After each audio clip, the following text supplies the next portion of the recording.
এক সময় শান্ত শহরগুলো আজ কেবল ইটে স্তূপ আর ধ্বংসাবশেষ। চারিদিকে শুধু আহাজারি আর বারুদের গন্ধ। ইরান এবং ইসরায়েলের মধ্যকার চলমান এই সংঘাত এক ভয়াবহ মানবিক বিপর্যয়ের রূপ নিয়েছে।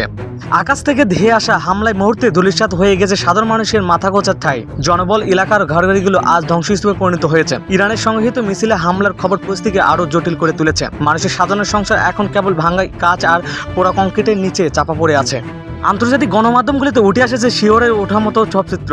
উদ্ধারকর্মীরা এবং সাধারণ মানুষের নিজ হাতে ধ্বংসস্তূপ সরিয়ে বের করে আনছেন প্রিয়জনদের নিথর দেহ। প্রতিটি লাশের সাথে জড়িয়ে আছে এক একটি পরিবারের স্বপ্নভঙ্গ গল্প। স্বপ্নহারা মানুষের কান্নায় ভারী হয়ে উঠেছে আকাশ বাতাস।